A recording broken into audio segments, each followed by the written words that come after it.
Let this serve as a lesson to all you people out there. Never be excited for anything, never look forward to anything, and never anticipate anything but disappointment.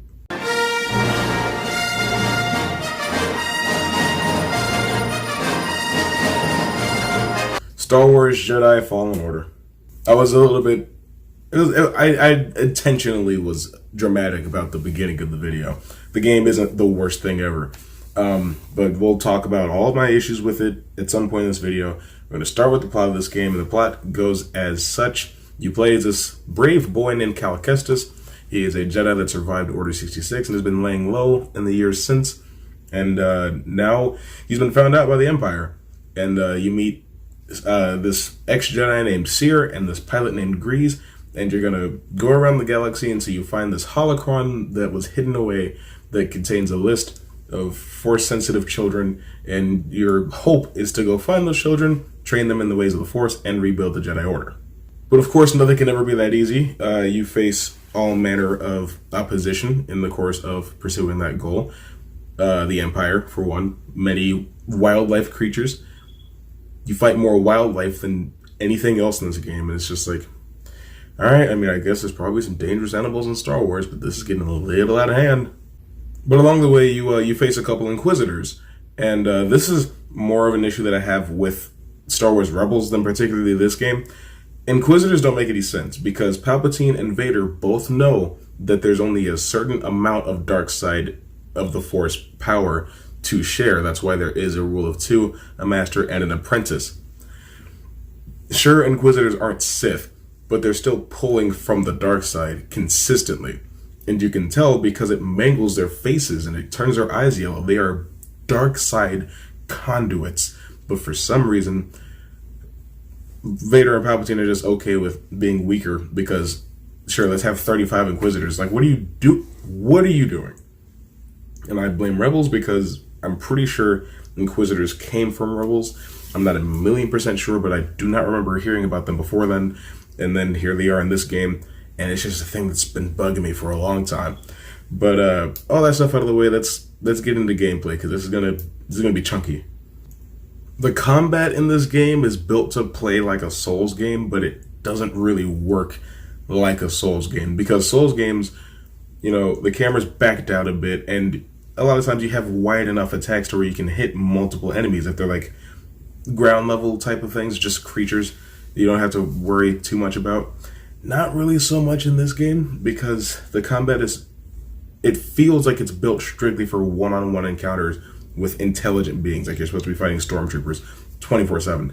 So it's very easy to get overwhelmed by a bunch of rats, because they all have their different animation cycles that start at different times, and it's hard to block all of it, because like in Sekiro, you can only block for so long before your stance gets broken, and it staggers you and leaves you open to get hit by something. And that something could kill you. Some of the damage is a little bit busted on some of these moves. Another thing that I really don't like is if you get killed by a certain enemy, it holds your like stats for you. It's basically retrieving your souls. When you hit it, you get your health back, you get your force meter back, all that good stuff. Your XP that's going towards your next skill point, you get all that stuff back. But in order for you to know which enemy it is, they are glowing. Here's a problem with that. A lot of enemies have unblockable moves, and the only way that you can tell if they're doing an unblockable move is that they glow. So if you're fighting an enemy that has your stuff, and they do an unblockable move, you can't tell, because they're already glowing. So you don't see them glow red to mark the unblockable move, and a lot of times you'll end up getting hit by it unless you've memorized how each unblockable hit starts, and that's just not something I did. It can also get a little cumbersome when you're fighting stormtroopers that have melee weapons, because you're supposed to parry at just the right moment to stagger them so that you can get a one-hit kill. Doesn't always work though, because sometimes there will be a sniper just going pew, pew. Well, not a sniper, but like just a regular stormtrooper shooting a blaster at you, and you're supposed to deflect that at the exact right moment to send it straight back at its source. If a melee stormtrooper is hitting you right now and you parry that blaster bolt is going to hit you, because you start an animation to do this one-hit kill, and you can't break it in order to deflect that blaster bolt. Another thing you can't do is you can't cancel an attack by rolling, which is A little stupid because you can do that in Sekiro and God of War and Dark Souls and Bloodborne, but not this Soulsborne-like game. It's really annoying. Also, regarding the combat, flame troopers can go all the way to hell because there's just nothing you can do. You can't deflect the fire. If a flame trooper's got you, he might end up killing you by himself, no matter how much health you have, because you can force slow, but a lot of times can't get out of the way of the fire in time because slowing things down doesn't really do anything unless they're not attacking you at all yet. Also, locking on, not the greatest idea, because when you lock onto someone, you dodge and move in a circle around them. Some of the bosses have circular attack patterns, so even if you dodge out of the way, you dodge directly into the next move. And there's some moves you have to jump, and you can't tell until you've already gotten hit by it a fair number of times and not been able to figure out why dodging isn't working. Also regarding the combat, Cal takes up so much of the screen and the camera sits so close on you, sometimes you can't even see the boss you're fighting past yourself, and you can't see the attack that they're about to telegraph doing because you're right up on them, and you can't get around you because you're locked on. You're trapped there. And sometimes they go on these combos that you can't tell are combos because they'll do an uninterruptible or an unblockable move, and then they keep going, and it's like, well, you've taught me that that's not how this works, and it's a little frustrating. The combat isn't the worst thing in the world. It's just very difficult to learn. Even when you start gaining more force abilities, it's hard to chain them together in a meaningful way because the game wants you to perform these precision moves to keep your force meter up so that you can continue to do force moves in the combat, but it also sets it up in a way that you can't really do that. There's this move where you can force pull an enemy to you and then just stab them and it's a one-hit kill. Sometimes it works and sometimes it doesn't. Sometimes they stop right in front of you and you just do a regular attack. And even if you have a full force meter, that can still happen. I don't understand it, really. It's gotten me into a lot of trouble sometimes, but maybe it's just the steepest learning curve in the world, and I just can't get it. I don't know, that's very possible. I mean, I was still able to complete the game. Well, not complete the game, but still able to finish it, but the combat is very cumbersome. Another thing is the exploration is linear and non-linear. Basically, you have this whole planet, right? But there's just a track that you can follow from one place to another. It's also super easy to get lost because the map isn't exactly helpful. You can't set waypoints on this map. This is like a 3D multi-level map where the points and places don't exactly connect to each other, and you have to, by memory, figure out how to get from this place to your next objective. And it's a little annoying. And when you're done with your mission, you have to manually go back to your ship and go to a different planet.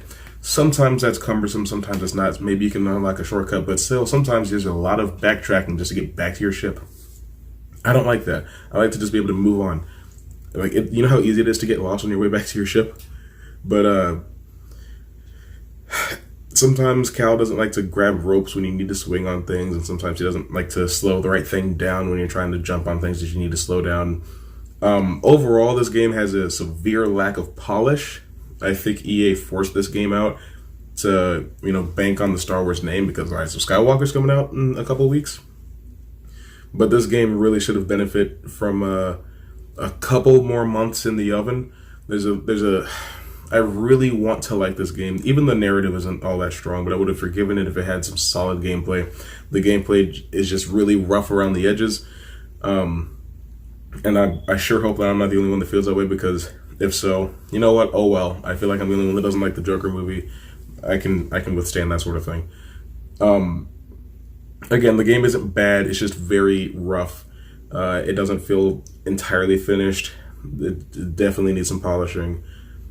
There's a lot of stuff there that I want to like. There's some great elements. Like the lightsaber customization is awesome. You can unlock paint jobs for your ship and skins for BD and ponchos, but it's just so base level.